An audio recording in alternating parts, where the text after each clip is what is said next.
여러분, 한겨울 깊은 산속에서 만삭의 며느리가 밧줄에 묶인 채 짐승들의 울음소리를 들으며 밤을 버텼다면 믿으시겠습니까? 그녀를 그곳에 버린 사람은 다름 아닌 가족이었습니다. 재산을 빼앗길까 두려웠던 한 노인. 그는 며느리를 산신제 핑계로 속여 달빛 고개 깊은 골짜기에 묶어두고 짐승밥이 되어라라는 말을 남긴 채 떠났지요. 하지만 그날 밤 죽음 대신 기적이 찾아옵니다. 굶주린 늑대떼가 그녀를 해치기는커녕 몸으로 바람을 막아 지켜주기 시작한 것입니다. 그리고 12년 뒤 죽은 줄 알았던 며느리는 막대한 재산을 가진 귀부인이 되어 돌아와 온 마을이 보는 잔치 한가운데서 모든 죄를 밝히게 됩니다. 무릎 꿇은 시아버지, 눈물로 제외한 남편, 그리고 산속에서 태어난 딸의 정체까지. 오늘 밤 들려드릴 이야기는 탐욕이 부른 파멸, 그리고 용서가 남긴 마지막 판결에 대한 이야기입니다. 이야기가 시작되기 전 아직 구독하지 않으셨다면 구독과 좋아요로 옛 이야기가 오래 이어질 수 있도록 힘을 보태주세요. 그럼 지금부터 달빛 고개에 숨겨진 12년의 비밀 속으로 함께 들어가 보겠습니다. 아주 먼 옛날 달빛이 유난히 밝게 내려앉던 고개 아래의 기둥이 굵고 담장이 높은 한 대저택이 서 있었습니다. 그 집의 주인은 윤참봉이라 불리던 노인이었습니다. 젊은 시절 역관으로 큰돈을 벌었고 은퇴 후에는 산골 마을에 내려와 약재 상단을 운영하며 막대한 재산을 모았지요. 마을 사람들은 그를 존경했고 그의 집 대문 앞을 지날 때면 고개를 숙였습니다. 하지만 그 높은 담장 안에는 아무도 모르는 걱정 하나가 자리하고 있었습니다. 늦은 나이에 얻은 외아들 도연이 병약했기 때문입니다.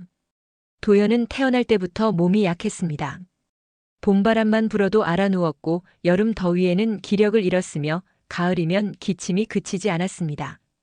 겨울은 말할 것도 없었지요. 윤참봉은 온갖 약재를 구해다 먹였고 이름난 의원들을 불러들였습니다. 그러나 아들의 몸은 좀처럼 나아지지 않았습니다. 세월이 흐를수록 윤참봉의 마음속에는 한 가지 생각이 자리 잡았습니다. 이 집안의 재산과 명맥을 이어줄 강인한 며느리를 들여야 한다. 아들이 약하다면 며느리만큼은 튼튼해야 했습니다. 살림을 꾸려나갈 수 있어야 했고 집안을 지켜낼 수 있어야 했습니다. 그것이 이 집안이 대를 이어갈 수 있는 유일한 방법이라고 그는 믿었습니다. 그래서 그는 혼처를 고를 때도 신중했습니다. 양반과 규수보다는 몸이 튼튼하고 일손이 빠른 여인을 원했습니다. 화려한 가문보다는 실속 있는 며느리를 찾았습니다. 그러던 어느 봄날 인근 고을에서 약초꾼의 딸이 있다는 소식을 듣게 되었습니다. 설인이라는 이름의 그 여인은 가난했지만 마음이 곧고 성실하다고 했습니다. 약초를 캐며 자라 산을 잘 알았고 손재주도 뛰어나다고 했습니다. 윤참봉은 직접 그녀를 만나보았습니다. 설인은 그가 기대했던 것보다 더 나았습니다. 말수는 적었지만 눈빛이 또렷했고 몸가짐이 단정했으며 무엇보다 일하는 모습에서 거짓이 없었습니다. 윤참봉은 만족했습니다. 저 아이면 우리 집안 살림을 맡겨도 되겠구나. 혼인은 조용히 치러졌습니다. 화려한 잔치는 없었습니다.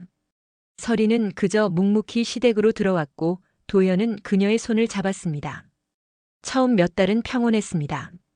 설인은 새벽같이 일어나 부엌을 정돈했고 낮에는 약재 창고를 정리했으며 밤이면 도연의 약을 다렸습니다. 윤참봉은 흡족한 눈으로 며느리를 지켜보았습니다. 그러나 시간이 흐르며 조금씩 달라지기 시작했습니다. 설인이 약재 관리를 맡자 상단의 수익이 눈에 띄게 늘어났습니다. 그녀는 약재의 품질을 정확히 감별했고 거래처와의 협상에서도 빈틈이 없었습니다. 장부를 정리하는 솜씨도 뛰어났습니다. 윤참봉이 평생 해오던 일을 그녀는 단 몇 달 만에 익혀냈습니다. 마을 사람들은 칭찬했습니다. 윤참봉 댁에 훌륭한 며느리가 들어왔다더군. 저 집 상단이 요즘 더 번창한다던데 다 며느리 덕이래. 그런 말들이 윤참봉의 귀에 들어올 때마다 그는 묘한 기분을 느꼈습니다.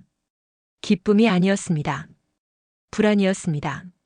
처음에는 그저 스쳐 지나가는 감정이었습니다. 그러나 점점 커졌습니다. 며느리가 장부를 펼칠 때마다, 거래처 사람들이 그녀를 찾을 때마다, 아들 도연이 아내에게 의지하는 모습을 볼 때마다 그 불안은 조금씩 자라났습니다. 저 아이가 혹시 이 집안의 실권을 쥐려는 게 아닌가. 그는 자신의 생각을 들키지 않으려 애썼습니다. 그러나 마음속 깊은 곳에서는 이미 설인을 경계하기 시작했습니다. 그리고 그는 그때 알지 못했습니다. 그 작은 불안의 씨앗이 훗날 어떤 결말을 불러오게 될지. 달빛 고개 아래 그 집은 여전히 고요했지만 담장 안쪽에서는 보이지 않는 무언가가 천천히 뒤틀리기 시작하고 있었습니다. 설인이 시댁에 들어온 지 2해가 지났을 무렵 갈등의 씨앗은 조용히 싹을 틀기 시작했습니다. 그것은 누구도 예상하지 못한 곳에서 시작되었습니다. 설인의 임신도 아들의 병환도 아니었습니다. 오히려 그녀가 약재 거래를 넓히며 보여준 작은 선의에서 비롯되었지요. 어느 가을날이었습니다. 마을에 열병이 돌았습니다. 가난한 집 아이들이 먼저 앓기 시작했고 노인들이 기력을 잃었습니다. 약을 살 돈이 없는 이들은 그저 누워있을 수밖에 없었습니다. 설이는 그 모습을 보았습니다. 그녀는 윤찬봉 몰래 창고에서 약재를 꺼냈습니다. 많은 양은 아니었습니다. 상단의 수익에 영향을 줄 만큼도 아니었습니다. 그저 쓰다 남은 자투리, 등급이 낮아 팔기 어려운 것들이었습니다. 그녀는 그것들을 다려서 마을 사람들에게 나눠주었습니다. 아픈 아이들이 약을 먹고 열이 내렸습니다. 노인들이 기운을 차렸습니다. 마을 사람들은 고마워했습니다. 윤찬봉 댁 며느리가 우리를 살렸어. 저분이 아니었으면 우리 아이가 어찌 되었을지. 소문은 빠르게 퍼져나갔습니다. 사람들은 윤찬봉의 집 앞을 지날 때마다 감사의 인사를 건넸습니다. 장날이면 설인에게 먼저 다가와 절을 올렸습니다. 윤찬봉은 그 모습을 지켜보았습니다. 처음에는 아무렇지 않은 척했습니다. 그러나 며칠이 지나고 몇 주가 지나자 참을 수 없는 감정이 밀려왔습니다. 모욕감이었습니다. 내 재산으로 생색을 내다니. 그는 밤마다 뒤척였습니다. 평생 쌓아온 재산이 며느리 손에 의해 함부로 쓰이는 것처럼 느껴졌습니다. 마을 사람들이 자신이 아니라 며느리에게 고마워하는 것이 견딜 수 없었습니다. 그는 설인을 불러 조용히 말했습니다. 앞으로는 내 허락 없이 약재를 함부로 내주지 말거라. 설인은 고개를 숙였습니다. 죄송합니다, 아버님. 그녀는 더 이상 약을 나눠주지 않았습니다. 그러나 마을 사람들의 칭송은 멈추지 않았습니다. 오히려 그녀의 선행은 이야기로 남아 더 오래 회자되었습니다. 윤찬봉의 마음속에서는 불안이 질투로 바뀌어 가고 있었습니다. 그리고 그것을 더욱 키운 것은 아들 도연의 변화였습니다. 도연은 점점 아내에게 의지하기 시작했습니다. 밤마다 기침을 할 때 손을 잡아주는 사람은 설인이었습니다. 약을 다려주는 사람도 이불을 덮어주는 사람도 설인이었습니다. 도연은 아내 없이는 하루도 지낼 수 없게 되었습니다. 어느 날 저녁 윤찬봉은 아들의 방문 앞을 지나다 안에서 들려오는 대화를 들었습니다. 당신이 없으면 나는 어찌 살겠소? 도연의 목소리였습니다. 제가 곁에 있지 않습니까? 설인의 차분한 대답이 들렸습니다. 윤찬봉은 그 자리에 멈춰 섰습니다. 가슴속에서 무언가가 뒤틀렸습니다.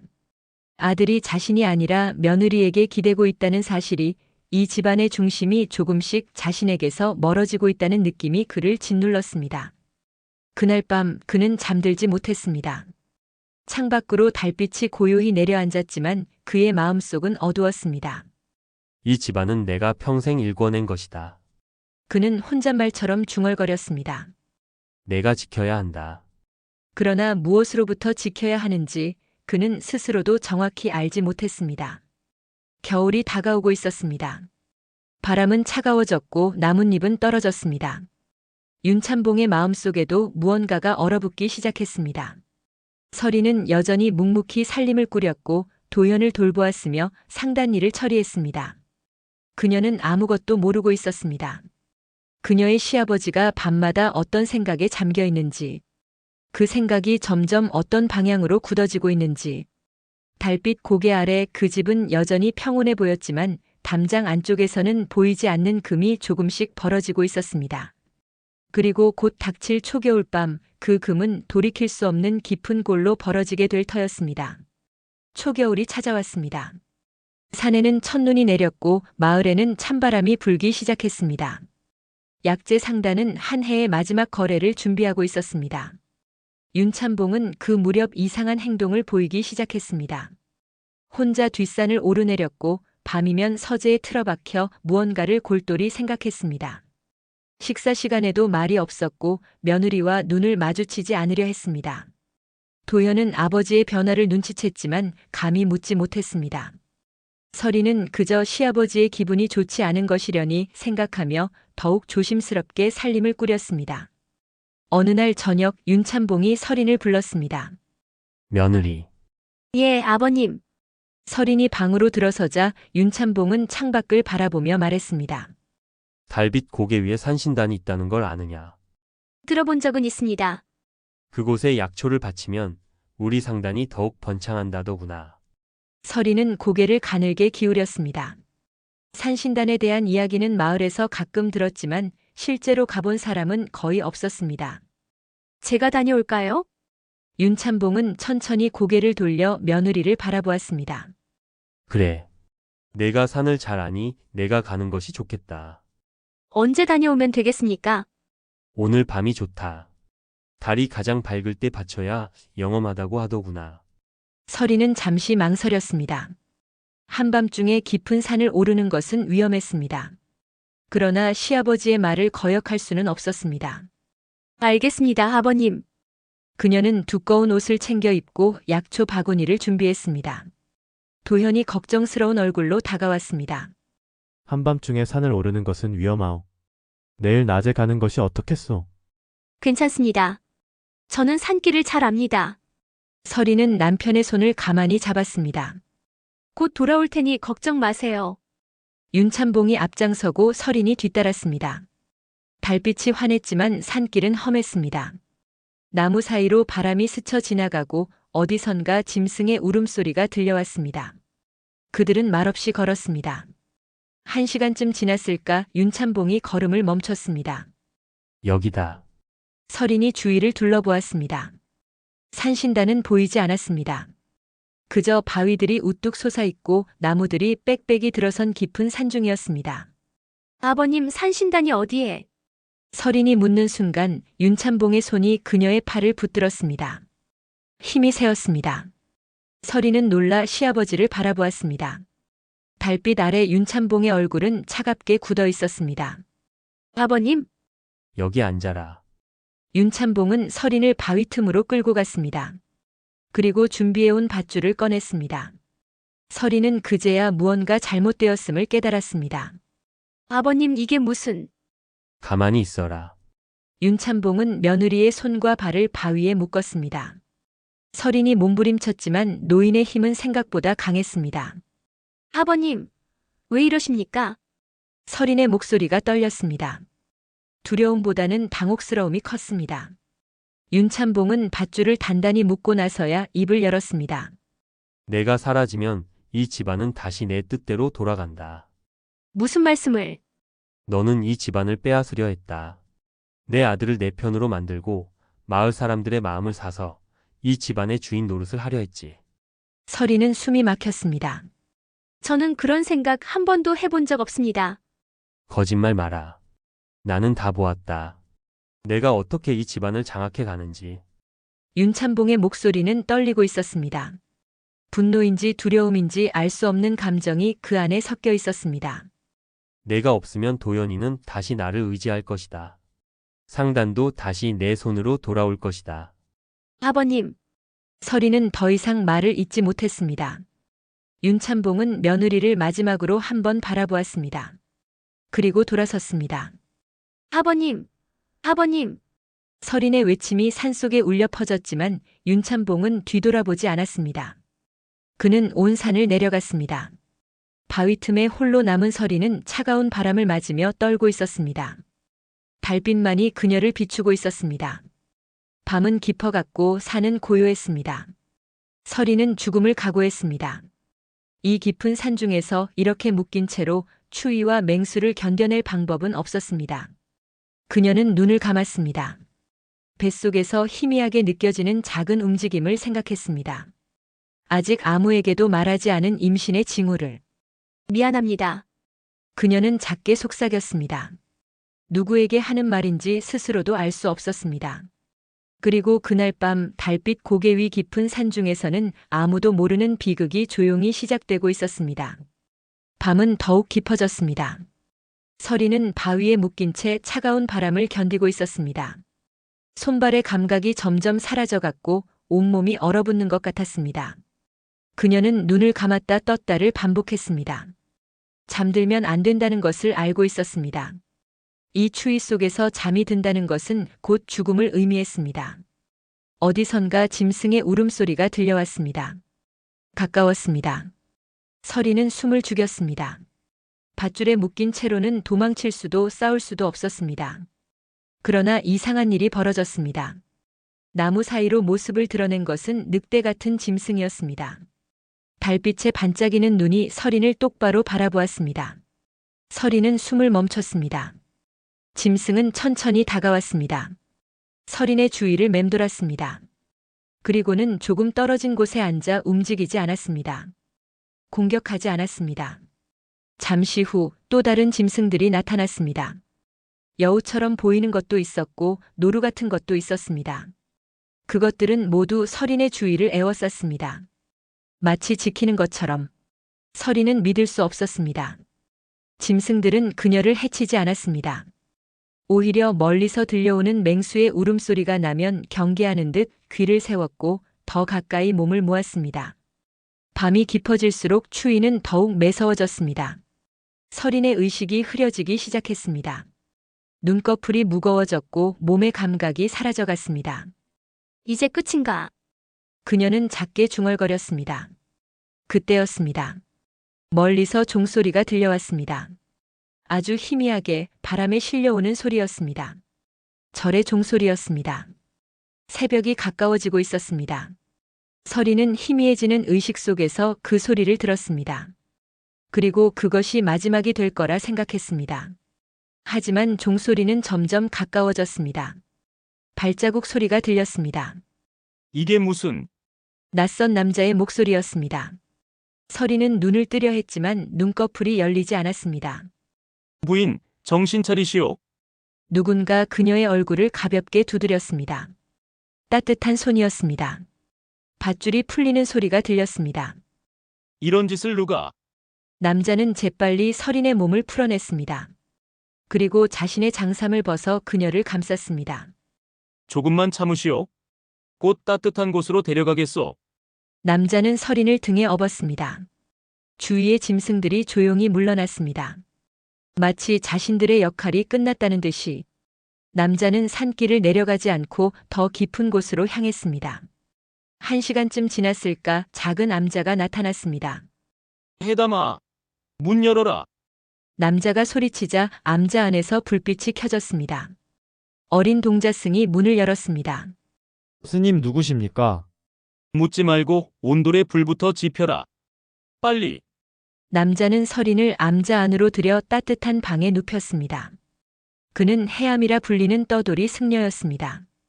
해암은 약초와 침술에 능한 수행자였습니다. 젊은 시절 의원으로 많은 이들을 치료했지만 어느 날 호련히 속세를 떠나 산속을 떠돌며 수행하고 있었습니다. 그는 재빨리 서린의 맥을 짚었습니다. 아직 살아있소. 다행이요. 해암은 약초를 다리고 침을 놓았습니다. 밤새 서린의 곁을 지켰습니다. 이틀이 지나서야 서린은 눈을 떴습니다. 정신이 드시오? 해암이 물었습니다. 서린은 천천히 주위를 둘러보았습니다. 낯선 방이었고 낯선 사람이었습니다. 여기가 어디입니까? 안심하시오. 내 암자요. 당신을 산속에서 발견했소. 서린은 천천히 기억을 되살렸습니다. 시아버지가 자신을 산에 버린 일이, 죽음을 각오했던 밤이, 눈물이 흘러내렸습니다. 해암은 말없이 그녀를 지켜보았습니다. 울고 싶으면 우시오. 그것도 치유의 일부요. 서린은 한참을 울었습니다. 억울함도 분노도 슬픔도 모두 쏟아냈습니다. 해암은 그저 곁에 앉아 있었습니다. 울음이 그치자 해암이 조용히 말했습니다. 당신에게 아이가 있소. 서린은 놀라 해암을 바라보았습니다. 맥을 짚어보니 알 수 있었소. 2달쯤 된 것 같소. 서리는 배에 손을 얹었습니다. 살아남았군요. 당신도 아이도 모두 살아남았소. 해암은 잠시 침묵하다 말을 이었습니다. 이곳에 머무시오. 아이를 낳을 때까지라도 하지만 돌아갈 곳이 있소. 서리는 대답하지 못했습니다. 돌아간다 해도 무엇이 기다리고 있겠습니까? 자신을 죽이려 한 시아버지가 아무것도 모르는 남편이 있을 뿐이었습니다. 여기 머물겠습니다. 서리는 작게 말했습니다. 그렇게 서리는 깊은 산속 암자에서 새로운 삶을 시작했습니다. 계절이 바뀌고 봄이 왔고 여름이 지나갔습니다. 그리고 가을이 왔을 때 서리는 딸을 낳았습니다. 아이는 건강했습니다. 울음소리가 맑았고 눈빛이 또렷했습니다. 해암이 갓난 아이를 안아들고 말했습니다. 이 아이는 산의 기운을 타고났소. 보시오. 저 맑은 눈을. 이름을 무엇이라 지으면 좋을까요? 서린이 물었습니다. 해암은 암자 창밖을 바라보았습니다. 푸른 하늘이 보였습니다. 하늘이라 부르시오. 이 아이는 하늘이 살린 아이요. 하늘. 서린은 아이를 품에 안았습니다. 언젠가 이 아이가 당신의 억울함을 밝힐 날이 올 것이오. 해암이 조용히 말했습니다. 서린은 아이를 내려다보았습니다. 작은 손이 그녀의 손가락을 꽉 쥐고 있었습니다. 그리고 그날 달빛 고개 아래 대저택에서는 아무도 몰랐습니다. 산속에서 새로운 생명이 태어났다는 것을, 그 생명이 훗날 어떤 진실을 세상에 드러내게 될지. 세월은 물처럼 흘렀습니다. 암자에서의 시간은 고요했지만 결코 멈춰 있지 않았습니다. 서리는 하늘을 키우며 살았습니다. 해암 스님은 아이에게 글을 가르쳤고 서리는 약초를 알려주었습니다. 하늘은 스펀지처럼 모든 것을 흡수했습니다. 봄이 왔다 가고 여름이 지나고 가을이 왔다 갔습니다. 그렇게 12해가 흘렀습니다. 하늘은 이제 12살 소녀가 되어 있었습니다. 키는 또래보다 컸고 눈빛은 또렷했으며 말투는 조용했지만 단호했습니다. 산을 오르내리며 자란 탓에 몸은 튼튼했고 해암 스님에게 배운 덕에 약초 감별에도 뛰어났습니다. 무엇보다 글을 잘 읽고 썼습니다. 해암은 하늘을 가르치며 종종 말했습니다. 너는 산에서 태어났지만 산에만 머물 아이가 아니다. 하늘은 그 말의 뜻을 정확히 알지 못했습니다. 다만 어머니 서린의 눈빛이 가끔 먼 곳을 바라볼 때 그곳에 무언가 풀리지 않은 이야기가 있다는 것은 느낄 수 있었습니다. 어느 여름날이었습니다. 하늘은 평소처럼 깊은 산속을 돌아다니며 약초를 캐고 있었습니다. 그때 바위 틈에서 이상한 풀 한 포기를 발견했습니다. 잎의 모양이 독특했고 뿌리에서 은은한 향이 났습니다. 하늘은 조심스럽게 그것을 캐내어 암자로 돌아왔습니다. 스님, 이게 무엇인지 아십니까? 해암이 풀을 살펴보더니 눈을 크게 떴습니다. 이것은 설사미로구나. 설삼이요? 100년에 한 번 나올까 말까 한 귀한 약재다. 어디서 찾았느냐? 하늘은 장소를 설명했습니다. 해암은 고개를 끄덕였습니다. 내 어미에게 보여라. 이것은 큰 값어치가 있을 것이다. 서리는 설사미를 보자 잠시 멈칫했습니다. 오래전 약재 상단에서 일할 때 단 한 번 본 적이 있는 약재였습니다. 당시에도 엄청난 가격에 거래되었지요. 어미, 이걸 팔 수 있을까요? 하늘이 물었습니다. 서리는 딸을 바라보았습니다.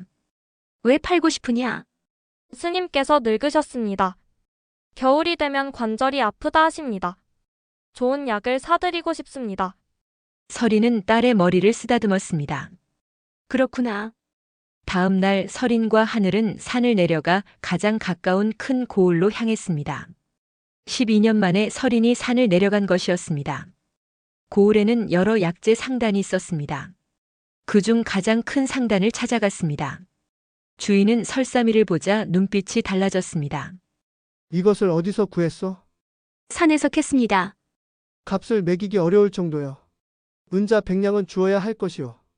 은자 100냥이면 보통 사람이 평생 벌기 어려운 돈이었습니다. 하늘은 놀라 어머니를 바라보았습니다. 정말입니까? 그렇소. 만약 더 있다면 모두 사드리겠소. 서리는 조용히 말했습니다. 생각해보고 다시 오겠습니다. 암자로 돌아온 서리는 해암 스님과 긴 대화를 나눴습니다. 하늘은 밖에서 기다렸습니다. 해가 지고 나서야 어머니가 나왔습니다. 하늘아, 예, 어미. 설사미가 자라는 곳을 기억하느냐? 예. 그곳에 가서 씨앗을 뿌려라. 그리고 몇 년을 기다려라. 몇 년이요? 설사미는 자라는데 오래 걸린다. 하지만 잘 키우면 우리에게 새로운 길이 열릴 것이다. 그날부터 하늘은 설사미를 키우기 시작했습니다. 해암 스님이 알려준 방법대로 땅을 고르고 씨앗을 뿌리고 물을 주고 정성을 들였습니다. 4년이 흘렀습니다. 하늘은 이제 16이 되었습니다. 설사미는 10폭이 넘게 자라났고 모두 훌륭한 품질이었습니다. 설인과 하늘은 다시 그 약재 상단을 찾아갔습니다. 주인은 설사미들을 보고 입을 다물지 못했습니다. 이것들을 모두 어떻게 값을 쳐주시겠습니까? 은자 1000냥을 드리겠소. 아니 1500냥을 드리겠소. 엄청난 재산이었습니다. 설이는 고개를 저었습니다. 돈은 필요 없습니다. 그럼 무엇을 원하시오? 이 상단의 지분 절반을 주십시오. 주인은 놀랐습니다. 무슨 말씀이오? 저는 약재를 압니다. 이 상단을 더 크게 키울 수 있습니다. 대신 지분 절반을 주십시오. 주인은 잠시 망설이다 말했습니다. 증명해 보이시오. 한 달 안에 수익을 2배로 늘리면 받아들이겠소. 설이는 고개를 끄덕였습니다. 그날부터 설이는 상단의 운영에 참여했습니다. 그녀는 약재의 품질을 엄격하게 관리했고 거래처를 신중하게 선별했으며 가격을 정확하게 매겼습니다. 12년 전 윤참봉의 상단에서 배운 모든 것을 쏟아부었습니다. 한 달이 지나자 수익은 2배가 넘게 늘었습니다. 주인은 약속을 지켰습니다. 설이는 상단의 절반을 소유하게 되었습니다. 1년이 더 지나자 상단은 그 지역에서 가장 큰 규모가 되었습니다. 설이는 부유한 약재 상인이 되었습니다. 하늘은 어머니의 변화를 지켜보았습니다. 어머니는 여전히 조용했지만 눈빛은 달라져 있었습니다. 어느 날 저녁 설인이 딸을 불렀습니다. 하늘아, 예, 어미. 이제 돌아갈 때다. 어디로요? 설이는 창밖을 바라보았습니다. 멀리 달빛 고개가 보이는 듯 했습니다. 내가 버려졌던 그곳으로. 하늘은 어머니의 눈빛을 보았습니다. 그 안에는 슬픔도 분노도 없었습니다. 다만 조용한 결의만 있었습니다. 진실을 바로 세울 때가 왔구나. 하늘은 작게 중얼거렸습니다. 그리고 그 말을 들은 설이는 고개를 끄덕였습니다. 달빛 고개 아래 그 대저택에서는 아직 아무도 몰랐습니다. 12년 전 버려진 며느리가 이제 돌아온다는 것을, 그녀가 무엇을 가지고 돌아오는지. 설이는 신분을 감추고 마을에 들어왔습니다. 12년 만에 보는 마을은 낯설면서도 익숙했습니다. 골목의 모양은 그대로였지만 사람들의 얼굴은 조금씩 늙어 있었습니다.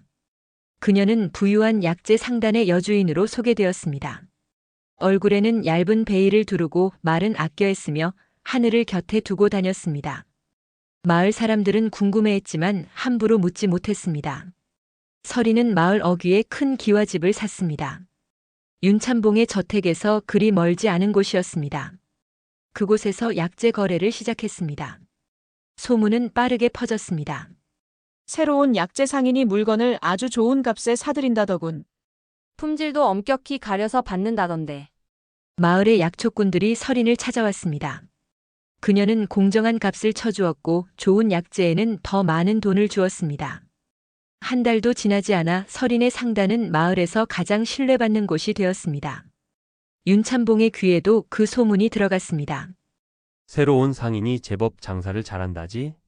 예, 어르신. 우리 상단에도 영향이 있을 것 같습니다.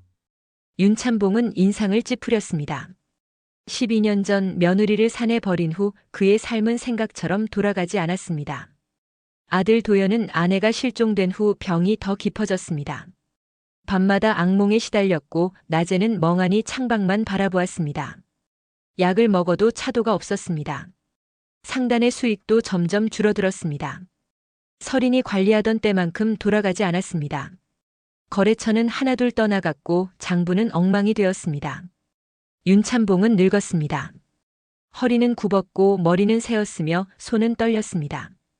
그는 여전히 집안의 권력을 쥐고 있었지만 그 권력은 이미 껍데기에 불과했습니다. 그 상인을 만나보고 싶구나. 윤참봉이 말했습니다. 초대해 보겠습니다. 며칠 후 서린에게 편지가 도착했습니다. 윤참봉이 자신을 저택으로 초대한다는 내용이었습니다. 하늘이 물었습니다. 어미 가실 겁니까? 아니다. 서린은 고개를 저었습니다. 내가 초대해야지. 서린은 회답 편지를 보냈습니다. 자신이 잔치를 열 테니 그곳에 윤참봉을 초대하고 싶다고 썼습니다. 윤참봉은 의아해했지만 초대를 받아들였습니다. 보름 후 서린은 자신의 저택에서 성대한 잔치를 열었습니다. 마을의 유지들이 모두 초대받았습니다. 약초꾼들도 상인들도 관아의 관리들도 왔습니다. 윤참봉도 왔습니다. 아들 도연을 데리고 왔습니다. 서린은 베일을 두른 채 손님들을 맞았습니다. 잔치는 화려했습니다. 음식이 차려졌고 술이 돌았으며 사람들은 담소를 나눴습니다. 윤참봉은 자리에 앉아 주위를 둘러보았습니다. 12년 만에 보는 번성한 잔치였습니다. 예전 같으면 자신의 집에서 이런 잔치를 열었을 텐데 이제는 초대받는 손님이 되어 있었습니다. 도연은 여전히 병색이 짙었습니다. 잔치 음식에 손도 대지 않고 멍하니 앉아 있었습니다. 해가 저물 무렵 서린이 자리에서 일어났습니다. 사람들의 시선이 그녀에게 쏠렸습니다. 오늘 이렇게 귀한 분들을 모신 것은 잔치를 위해서만은 아닙니다. 서린의 목소리는 차분했지만 명료했습니다. 한 가지 이야기를 들려드리고 싶어서입니다. 사람들이 조용해졌습니다. 아주 먼 옛날 이라고 하기에는 그리 오래되지 않은 일입니다. 서린은 천천히 말을 이어갔습니다. 어느 대저택에 며느리가 들어왔습니다. 가난했지만 성실한 여인이었지요. 윤참봉의 얼굴이 굳어지기 시작했습니다. 그 여인은 집안 살림을 잘 꾸렸습니다. 상단의 수익도 늘렸습니다. 마을 사람들도 그녀를 좋아했지요. 사람들은 숨을 죽이고 들었습니다. 하지만 시아버지는 두려워했습니다. 며느리가 집안을 빼앗을까봐, 아들이 자신보다 며느리를 더 의지할까봐. 서린의 목소리에는 떨림이 없었습니다. 그래서 어느 겨울밤 시아버지는 며느리를 깊은 산속에 데려가 바위에 묶어두고 떠났습니다. 잔치장이 술렁였습니다. 윤참봉은 자리에서 일어나려 했지만 다리에 힘이 들어가지 않았습니다. 며느리는 죽을 줄 알았습니다. 하지만 기적처럼 살아남았습니다. 그리고 산속에서 딸을 낳아 키웠지요. 서린은 하늘을 바라보았습니다. 하늘이 어머니 곁으로 다가왔습니다.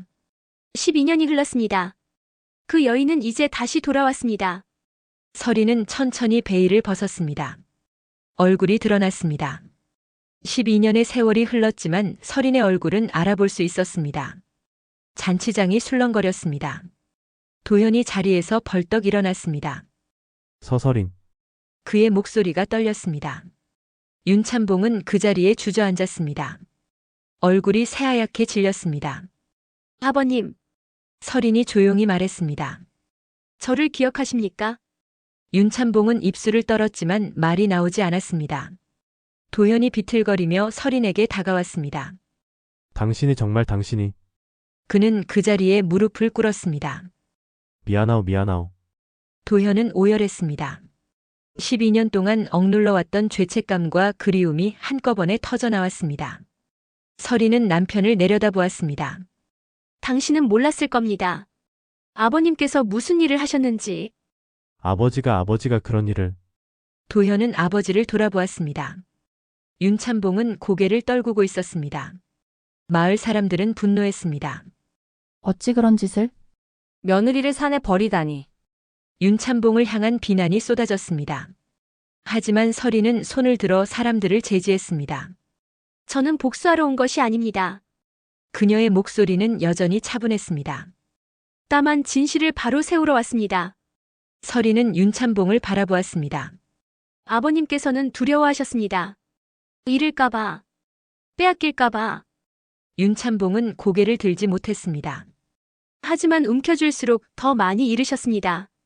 서린의 말에 윤참봉의 어깨가 떨렸습니다. 이제 내려놓으십시오. 서린은 조용히 말했습니다.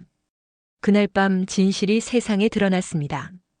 그리고 달빛 고개 아래 그 집안에는 오랜 침묵이 깨지고 새로운 시작이 조용히 찾아오고 있었습니다. 잔치가 끝난 후 마을은 며칠 동안 술렁였습니다.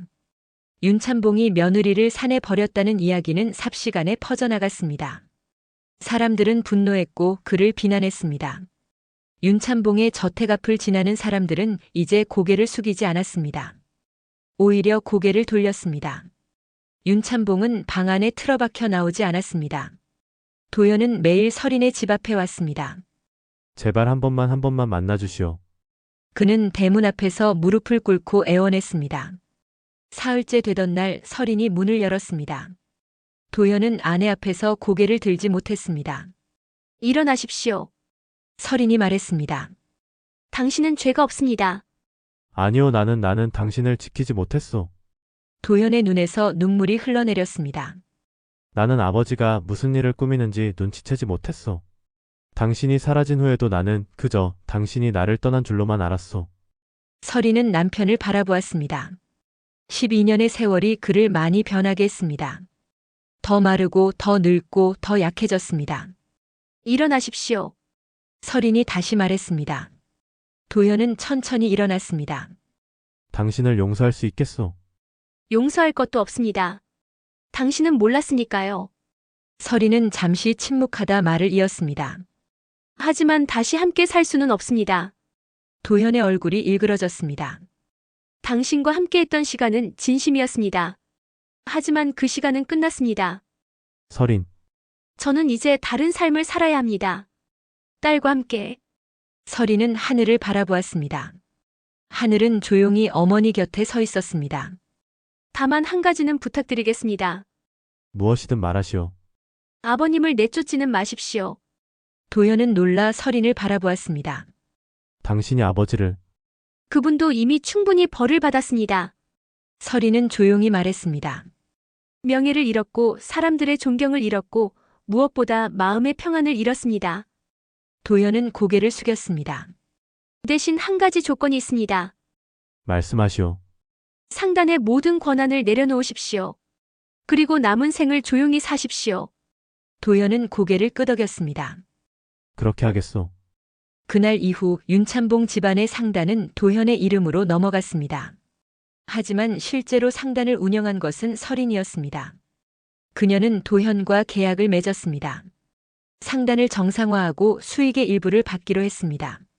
설인은 자신이 12년 전 했던 것처럼 장부를 정리하고 거래처를 정비하고 약재의 품질을 관리했습니다. 반년이 지나자 상단은 다시 살아났습니다. 마을 사람들은 말했습니다.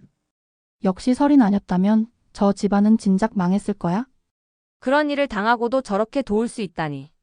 설인은 자신의 집에서 하늘과 함께 살았습니다. 하늘은 어머니를 도와 약재 일을 배웠고 해암 스님이 보내준 편지를 읽으며 글 공부를 이어갔습니다. 윤찬봉은 방 안에만 머물렀습니다. 모든 권한을 내려놓은 후 그는 더 이상 집안일에 관여하지 않았습니다. 밥은 먹었지만 말은 하지 않았습니다. 창밖만 바라보며 하루를 보냈습니다. 세월이 또 흘렀습니다. 2년쯤 지났을까? 윤찬봉은 병석에 누웠습니다. 나이와 죄책감이 그를 서서히 갉아먹었습니다. 어느 날 하늘이 윤찬봉의 방을 찾아왔습니다. 처음 보는 손녀였습니다. 윤찬봉은 희미한 눈으로 하늘을 바라보았습니다. 너는 할아버님의 손녀입니다. 하늘은 조용히 말했습니다. 윤찬봉의 눈에서 눈물이 흘렀습니다. 미안하다. 목소리는 떨렸습니다. 너의 어미에게 너에게 미안하다. 하늘은 아무 말도 하지 않았습니다. 그저 책 한 권을 꺼내 읽기 시작했습니다. 윤찬봉은 손녀의 목소리를 들으며 눈을 감았습니다. 그 후로 하늘은 매일 할아버지의 방을 찾아가 글을 읽어주었습니다.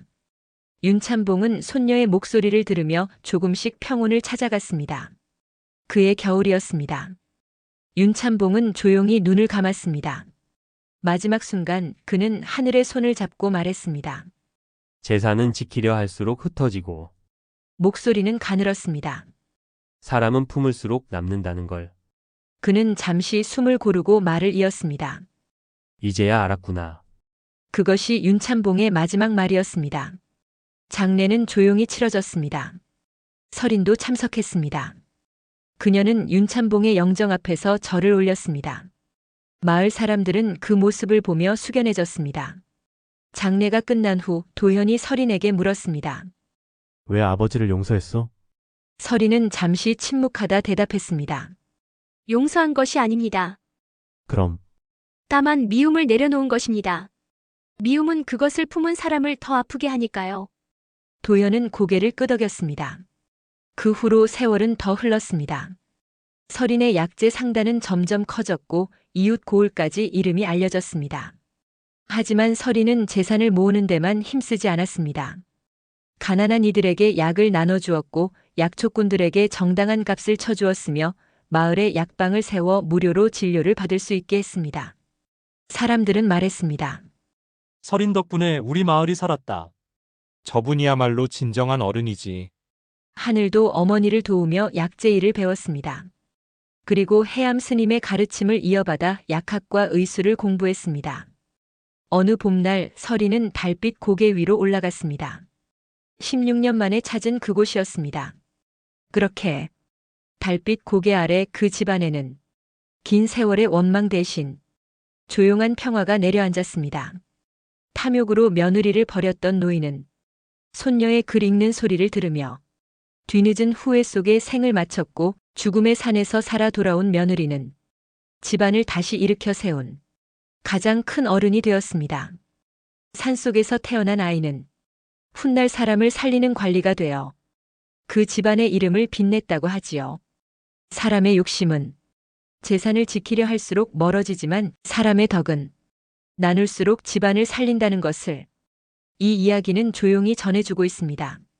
오늘 밤 이야기 편안히 들으셨나요? 잠들기 전 마음에 작은 온기가 남았다면 구독과 좋아요로 이야기가 오래 이어질 수 있도록 힘을 보태주시면 감사하겠습니다. 여러분의 구독은 사라져가는 옛 이야기를 지키는 등불이 됩니다.